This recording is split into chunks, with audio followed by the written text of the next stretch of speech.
Bismillahirrahmanirrahim. Assalamu alaikum and welcome to plant physiology class.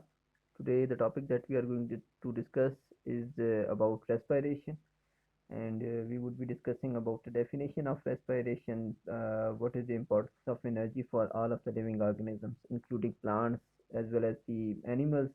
Then we would be discussing about the respiratory substrates and about respiratory quotient. So let's start. First of all, what is respiration? Respiration, and specifically, we would be talking about cellular respiration. As you already know, that we have two types of respirations. One is cellular respiration that occurs at the level of cells, and the other one is the pulmonary respiration that is organism that occurs at the level of organ, which you can also say that the exchange of gases between two different environments, that is also termed as pulmonary respiration. तो हम सिर्फ और सिर्फ cellular respiration पे ही restricted रहेंगे. So, what is cellular respiration? As you already know, that cellular respiration is the energy releasing process. It is the energy releasing process that occurs at the level of cell. ठीक है, at cellular level. ये होता है cellular level के ऊपर. ठीक है, and what type of energy releasing process is this? This one is the catabolic reaction. Catabolic process है ये. ठीक है, आपको पता ही है कि कंप्लीट सेट ऑफ रिएक्शंस जितने भी होते हैं उनको हम मेटाबॉलिज्म का नाम देते हैं, और उसके अंदर मेटाबॉलिज्म का नाम दिया जाता है तमाम केमिकल रिएक्शंस जो कि लिविंग ऑर्गेनिज्म के अंदर अकर हो रहे होते हैं, और इसकी दो टाइप्स होती हैं. One is anabolism and the other one is catabolism. तो अगर हम एनाबॉलिज्म की बात करें तो एनाबॉलिज्म जो है वो कंस्ट्रक्टिव प्रोसेस है जिसमें दो या दो से ज़्यादा सब्सटेंसेस जो हैं वो मिल के एक बड़ा मालिक्यूल बनाते हैं. ठीक है, और इसीलिए उस बड़े मालिक्यूल की ज़्यादा एनर्जी की वजह से फिर आप वो जो कहते हो कि ये जो रिएक्शंस होते हैं ये एंडोथर्मिक होते हैं, ये हीट गेन करते हैं. Whereas the catabolic reactions, they are constructive reactions, sorry destructive reactions. Destructive reactions ताकि जिसके अंदर a larger molecule is converted into smaller molecules with the release of energy. आप इसको कुछ इस तरह से समझ सकते हैं कि if the larger molecule is having 100 amount of energy, 100 kilojoule of energy, and it is being converted into two molecules of 30 kilojoule each, then the resulting two molecules would combine have a total of energy of 60 kilojoule. The rest of the energy is released in the form of ATP or some other form of energy. ठीक है, तो metabolism की catabolic reactions में cellular respiration आती है. ठीक है, ये तमाम लिविंग ऑर्गेनिजम्स के अंदर ये प्रोसेस हो रहा होता है because it is the energy releasing process, और उस एनर्जी को एटीपी की फॉर्म में स्टोर कर दिया जाता है. फिर हर एक जो प्लांट है या कोई भी एनिमल है उसको, या कोई भी माइक्रो ऑर्गेनिज्म है उसको, उसी एनर्जी को बाद में यूटिलाइज कर सकता है अपने डिफरेंट प्रोसेसेस के लिए. ठीक है, तो अगर हम जनरल स्कीम देखें इस रिएक्शन की तो हम लिखेंगे कि रेस्पिरेशन में कोई भी ऑर्गेनिक मॉलिक्यूल, क्योंकि रेस्पिरेटरी सबस्ट्रेट में हम कह सकते हैं कि कोई भी रेस्पिरेटरी सबस्ट्रेट के ऊपर के तौर पे मॉलिक्यूल यूज हो सकता है. ठीक है, whether that is carbohydrate, protein, fat, organic acids. तो हम यहाँ पे ऑर्गेनिक मॉलिक्यूल की बात करेंगे. ऑर्गेनिक मॉलिक्यूल कोई भी हो सकता है, that is then combined with oxygen. अगर हम सेलुलर रेस्पिरेशन में एरोबिक रेस्पिरेशन की बात करें, ठीक है, तो it results in the formation of carbon dioxide, water, and energy. The main molecule that we are supposed to get is the energy in the form of adenosine triphosphate. ठीक है, पहले NADH FADH बनते हैं और फिर बाद में ATP जो है की कन्वर्जन हो जाती है उस ऑक्सीडेटिव फास्फोराइलेशन के थ्रू. और ये वाला जो ATP मॉलिक्यूल है ये ही हमें चाहिए हम तमाम एक्टिविटीज़ करने के लिए. ठीक है, इंपॉर्टेंस अगर हम ऑफ एनर्जी की बात करें तो जितने भी हम काम कर रहे हैं, मैं बोल पा रहा हूँ, आप मुझे सुन पा रहे हो, आप कोई भी चीज़ देख पा रहे हो, that each and every reaction of our body is involving energy in the form of ATP or some other form. ठीक है, किसी भी फॉर्म में वो एनर्जी को यूटिलाइज करेगा और तब ही हम कोई ना कोई काम कर पा रहे हैं. तो एनर्जी की हमारे लिए बहुत ज़्यादा इम्पोर्टेंस है. अब आगे चले, अगर हम तो हमें पता है कि रेस्पिरेशन जो है that is of two types. अगर हम टाइप्स की बात करें तो we have two types of respiration. हम कुछ इस तरह से ड्रा कर लेते हैं। वन इज एरोबिक रेस्पिरेशन,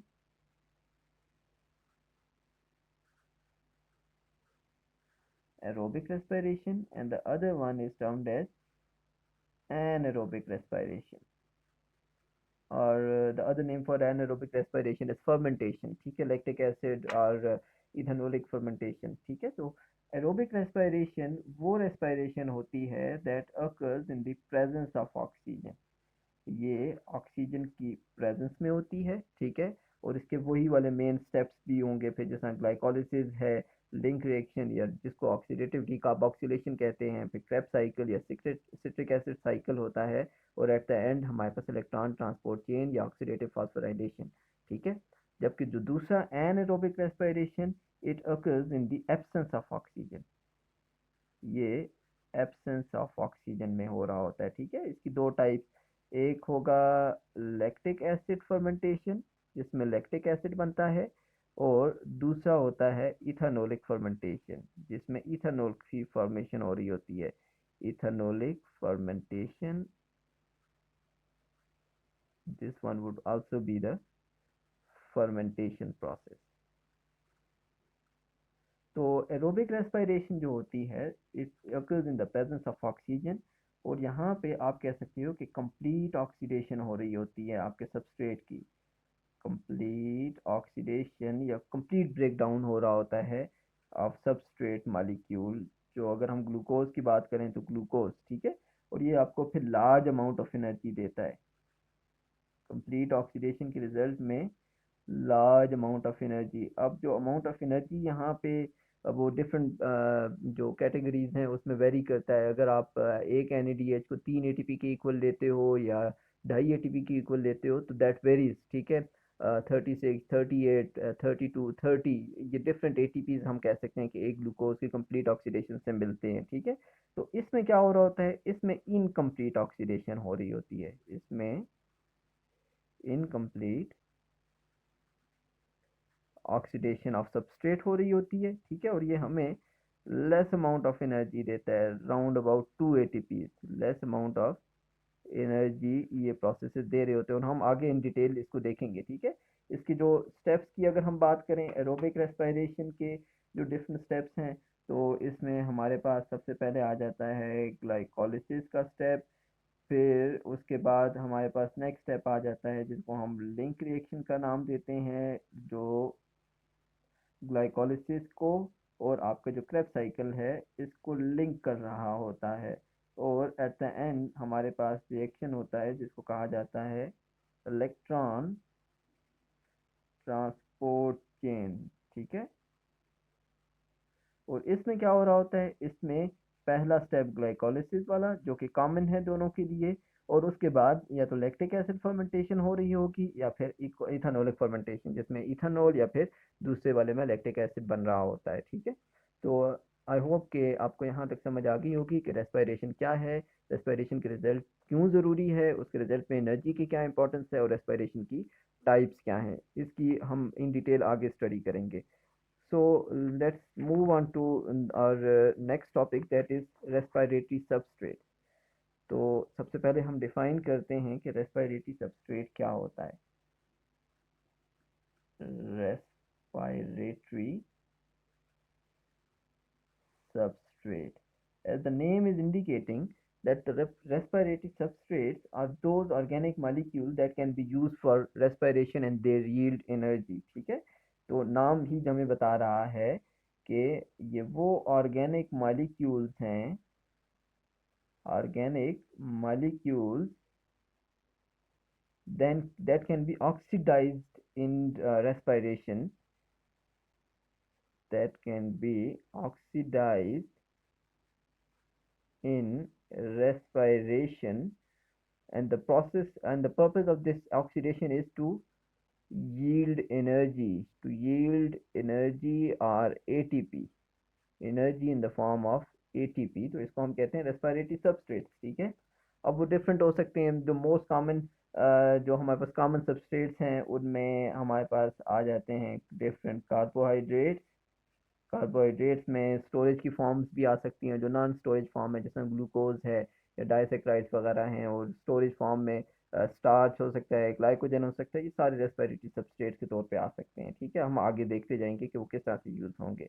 उसके अलावा प्रोटीन्स, प्रोटीन्स की जब जो आपके प्रोटीएज एंजाइम के थ्रू जब उनकी ब्रेक डाउन होती है into the respective amino acids, तो वो जो अमीनो एसिड अपने नंबर की बेस के ऊपर, अपना नंबर ऑफ कार्बन एटम्स की बेस के ऊपर, जो हमारा जो मेन जो रेस्पिरेशन का जो एरोबिक रेस्पिरेशन का साइकिल है उसमें किसी भी जगह पे वो एंटर हो सकते हैं। वो हम देखेंगे डिफरेंट अमीनो एसिड्स को अपने पास एज एन एग्जांपल यूज़ करके। उसके अलावा हम फैट्स को यूज़ कर सकते हैं रेस्पिरेटरी सबस्ट्रेट के तौर पे, और ऑर्गेनिक एसिड्स को भी यूज़ किया जा सकता है। ठीक है, जिस तरह से एस्पार्टेट हो सकता है, मैलेट वगैरह, फ्यूमरेट, ये सारी के सारे जो हैं ऑर्गेनिक एसिड्स हैं, और ये भी यूज़ हो सकते हैं रेस्पिरेटरी सबस्ट्रेट के तौर पे। लेकिन सबसे जो मोस्ट कॉमन जो हमारे पास रेस्पिरेटरी सबस्ट्रेट है, दैट इज़ ग्लूकोज। अब ग्लूकोज की इम्पोर्टेंस क्यों है कि वो सबसे इम्पोर्टेंट जो रेस्पिरेटरी सबस्ट्रेट के तौर पे वो क्यों एक्ट कर रहा होता है, तो दो वजूहत हैं। ठीक है, एक तो ग्लूकोज जो है वो सेंट्रल, आप कह सकते हैं it has got the central position in metabolism, central position in metabolism. ठीक है, अब वो किस वजह से, कि ये आप कह सकते हो कि as a good fuel use हो सकता है, गुड फ्यूल है।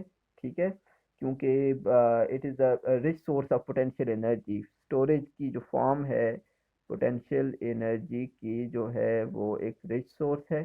ठीक है, उसके अलावा इसको हम स्टोर भी कर सकते हैं, इसकी स्टोरेज हो सकती है। आपको पता है ग्लूकोज को इनटू लार्ज मालिक्यूल्स जो हैं वो हम स्टोर कर सकते हैं, जिसमें बहुत सारे जिस तरह से ग्लाइकोजन है उसकी फॉर्म में स्टोरेज हो सकती है, स्टार्च की फॉर्म में ग्लूकोज की स्टोरेज हो सकती है। ठीक है, और जब हमें ग्लूकोज जब एनर्जी डिमांड बढ़ जाती है तो ये ग्लाइकोजन और स्टार्च को फिर हाइड्रोलाइज किया जाता है इनटू द रिस्पेक्टिव ग्लूकोज सब यूनिट्स। ठीक है, तो बाद में हम उसको यूज़ कर सकते हैं। और स्टोरेज का क्या फ़ायदा है, तो हमने पहले भी डिस्कस किया था वाटर पोटेंशियल के अंदर, कि जब कोई भी एक ऐसा मॉलिक्यूल जो कि इनसॉल्युबल होता है, जैसा ग्लाइकोजन और स्टार्च है इनसॉल्युबल फॉर्म में है, तो वो आपके जो ऑस्मोटिक पोटेंशियल है उसको अफेक्ट नहीं करता। और ऑस्मोटिक पोटेंशियल के ऊपर जब अफेक्ट नहीं होता तो फिर वाटर पोटेंशियल के ऊपर अफेक्ट नहीं होगा।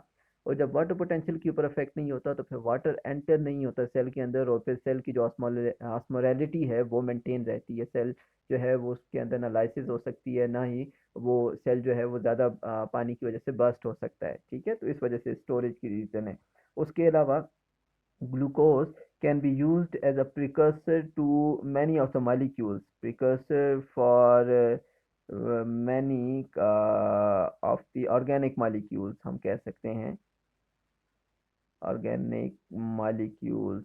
फॉर एग्जांपल अगर हम एक बैक्टीरिया की एग्जांपल दें, एसेशिया कोलाई, जिसको हम ई कोलाई से रिप्रेजेंट करते हैं साइंटिफिक नेमिंग के अंदर। ठीक है, तो उसमें जो ग्लूकोज का जो कार्बन है, ग्लूकोज के ही कार्बन से वो अपने तकरीबन हर एक अमीनो एसिड का कार्बन स्केलेटन बनाता है। इसी से तमाम अमीनो एसिड्स बनाएगा, इसी से वो अपने तमाम न्यूक्लियोटाइड्स बनाता है। न्यूक्लियोटाइड्स में कोई भी हो सकता है, डीएनए वाले न्यूक्लियोटाइड्स या फिर आरएनए वाले राइबोन्यूक्लियोटाइड्स या फिर डीऑक्सीराइबोन्यूक्लियोटाइड्स। ठीक है, उसके अलावा जितने भी को एंजाइम्स होते हैं, जैसा एफएमएन है, फ्लेवन मोनोन्यूक्लियोटाइड जिसको कहा जाएगा, उसके अलावा एनएडीपी है, एफएडी है, वो इसी से सिंथेसाइज किए जाते हैं। फैटी एसिड्स वगैरह जितनी भी यानी कि जितनी भी चीज़ें हैं वो सारी की सारी ग्लूकोज से ही सिंथेसाइज करता है। ठीक है, और प्लांट्स के अंदर या एनिमल्स के अंदर या किसी भी ऑर्गेनिज्म के अंदर, अब अगर हम प्लांट्स के अंदर ज़्यादातर स्पेसिफिकली बात करें, तो ग्लूकोज जो है उसके तीन फेट्स होते हैं। Glucose has got three fates. ठीक है, अगर हम फेट ऑफ ग्लूकोज की बात करें कि ग्लूकोज कहाँ कहाँ यूज़ हो सकता है, तो पहली बात, glucose can be used or stored as polysaccharides plants के अंदर। ग्लूकोज को स्टोर किया जा सकता है in the form of polysaccharides.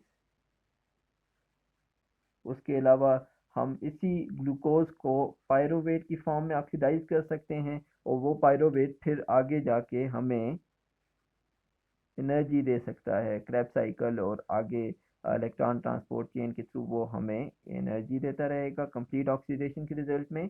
और यही वाला glucose we have earlier discussed that it can also be used for the formation of ribose 5 phosphate, और राइबोज 5 फास्फेट से हम फिर आगे डिफरेंट कंपाउंड्स बना सकते हैं प्लांट्स के केस में राइबोज 5 फॉस्फेट, ठीक है, जिसको हम नाम देते हैं पेंटोस फॉस्फेट पाथवे का, या हेक्सोज मोनोफॉस्फेट शंट पेंटोस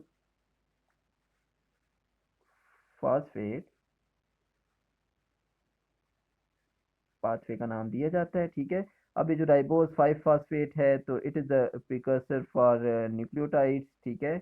इसी पाथवे में राइबोज 5 फॉस्फेट से फिर रेस्टोज 4 फॉस्फेट बनता है, और वो फिर अमीनो एसिड्स जो एरोमेटिक अमीनो एसिड्स हैं वो बना सकते हैं, और इसी पाथवे में NADPH बनता है, जिससे हम amino acid sorry fatty acid की सिंथेसिस कर सकते हैं। तो यही वाले जो हैं वो हमारे पास डिफरेंट उसके डिफरेंट जगह पे हमारे पास रेस्पिरेटरी सबस्ट्रेट में ये चीज़ें आ सकती हैं, ठीक है।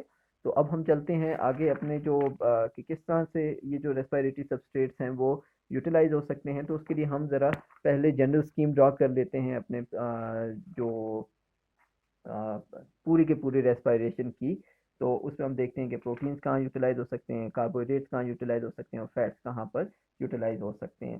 तो अगर हम बात करें कार्बोहाइड्रेट्स की, सबसे पहले हम बात करेंगे अबाउट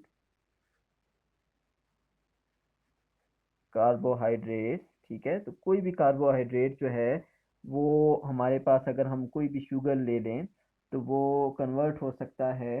अगर हम कोई भी शुगर ले लें तो it can be converted into, जब उसकी हाइड्रोलिसिस होगी तो वो ग्लूकोज में कन्वर्ट हो सकता है, या फिर ग्लूकोज के किसी भी आइसोमर में, और वो कन्वर्ट हो सकता है ग्लूकोज के अंदर, या फिर ग्लूकोज 6 फास्फेट के अंदर, फ्रुक्टोज 6 फास्फेट के अंदर, या आगे जो जो कोई भी मालिक्यूल है उसके अंदर वो कन्वर्ट हो सकता है, ठीक है। तो या फिर फ्रुक्टोज 1,6 फास्फेट के अंदर कन्वर्ट हो सकता है, ठीक है। और ये जो फ्रुक्टोज 6 फास्फेट है, फिर आपको पता ही है कि ये ग्लाइकोलिसिस के प्रोसेस के थ्रू, ये ग्लाइकोलिसिस के स्टेप्स मैं यहाँ पे ड्रॉ कर रहा हूँ, और ये कन्वर्ट हो जाता है into glyceraldehyde 3 phosphate, glyceraldehyde 3 phosphate. और फिर ये ग्लिसरल्डिहाइड 3 फास्फेट फिर कन्वर्ट हो जाता है पायरोवेट के अंदर, और ये पायरोवेट फिर आपको पता ही है लिंक रिएक्शन में कन्वर्ट हो जाता है इनटू एसिटाइल ग्रुप, जो कि अटैच्ड है कोएंजाइम ए के साथ।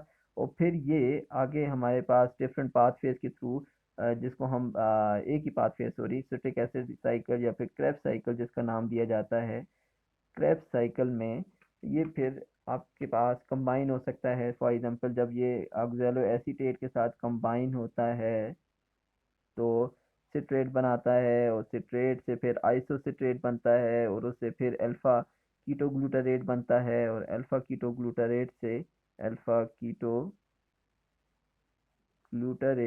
उससे फिर सक्सिनेट या सक्सिनाइल कोएंजाइम ए, फिर उससे सक्सिनेट, फिर फ्यूमारेट, फिर आपको पता ही है फिर मैलेट बनता है, और फिर दोबारा से ऑक्सैलो एसीटेट बन जाता है, ठीक है। तो हम बीच में स्टेप्स को ज़रा स्किप करते हुए हम आ जाते हैं फ्यूमारेट के ऊपर, और फ्यूमारेट से फिर हम डायरेक्टली मैलेट को स्किप करते हुए ऑक्सैलिक स्टेट पे आ जाते हैं। तो ये क्रेब साइकिल के डिफरेंट स्टेप्स हैं। कार्बोहाइड्रेट को जब अगर यूज़ किया जाएगा, और यहाँ पे जो आप कह सकते हो कि जो NADH या FADH बन रहा है, NADH या FADH, इससे फिर क्या बन जाएगी, ATP बन जाएगी in the process of oxidative phosphorylation, oxidative phosphorylation, ठीक है। अब हम बात कर रहे हैं अबाउट रेस्पिरेटरी सबस्ट्रेट। तो सिर्फ कार्बोहाइड्रेट ही रेस्पिरेटरी सबस्ट्रेट के तौर पे एक्ट नहीं करता, फैट्स भी जो हैं वो कार्बोहाइड्रेट रेस्पिरेटरी सबस्ट्रेट के तौर पे एक्ट करते हैं। तो अगर हम फैट्स की बात करें, तो जब फैट्स की हाइड्रोलिसिस होती है तो we already know that fats are composed of glycerol and fatty acids, they are composed of 3 carbon alcohol जिसमें तीनों कार्बन के साथ OH अटैच होता है, और लॉन्ग चेन आप कह सकते हो कि कार्बोक्सिलिक एसिड्स जिनको हम फैटी एसिड्स का नाम देते हैं, जिसके अंदर कार्बन की जो है वो वेरी करती है। जैसे लॉरिक एसिड है तो उसके अंदर 12 कार्बन होते हैं, palmitic एसिड होता है तो 16 कार्बन होते हैं, स्टीरिक एसिड के अंदर 18 कार्बन होते हैं, एराकिडिक एसिड के अंदर 20 कार्बन होते हैं, ठीक है। तो ये डिफरेंट फैटी एसिड्स होते हैं उनकी बेस के ऊपर। तो this glycerol can start its journey in the glycolysis pathway from glyceraldehyde 3 phosphate, ठीक है।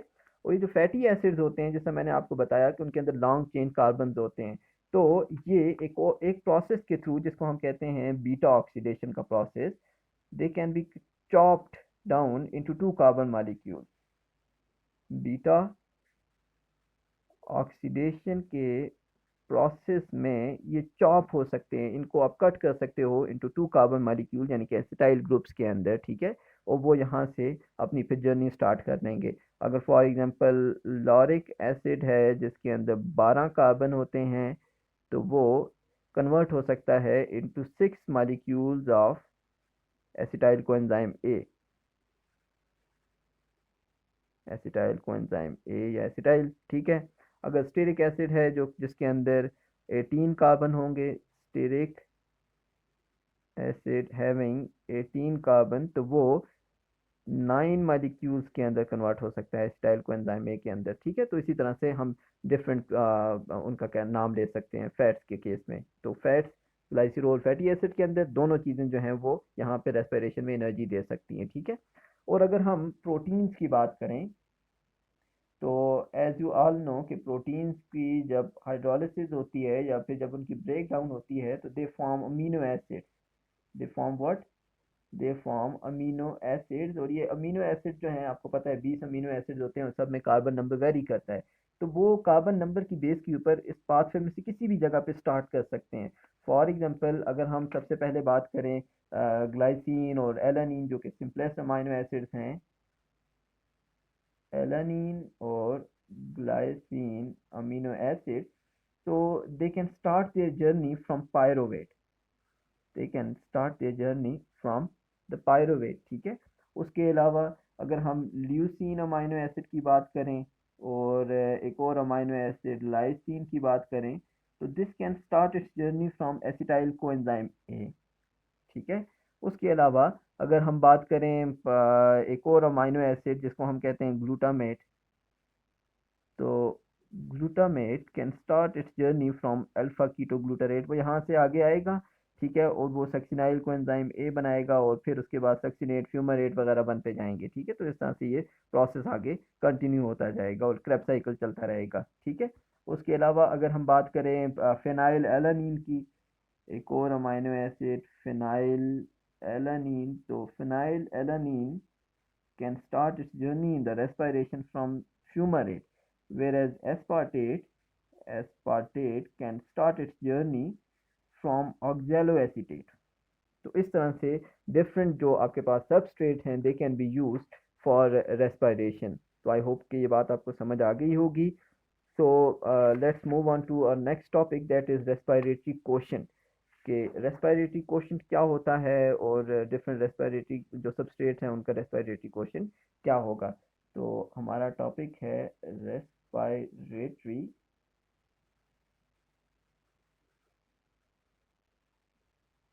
क्वेश्चन। सबसे पहले हम देखते हैं कि रेस्पिरेटरी क्वेश्चन किस चीज़ का नाम है। तो रेस्पिरेटरी क्वेश्चन बेसिकली होती है ratio of the volume of carbon dioxide produce to the volume of oxygen consumed during aerobic respiration, probably आप जिस तरह से एविडेंट है इन रेस्पिरेशन, जो कि आप कह सकते हो रेस्पिरेशन, ठीक है, एरोबिक रेस्पिरेशन में, के ratio of volume of carbon dioxide produce to the volume of oxygen consume is respiratory question, ठीक है, जो कि हमें बेसिकली बता रहा होता है कि डिफरेंट जो सबस्ट्रेट्स हैं उनके ऑक्सीडेशन रिएक्शंस को रिप्रेजेंट कर रहा होता है, ठीक है, उनकी या फिर किसी भी लिविंग ऑर्गेनिज्म के मेटाबॉलिक रेट को।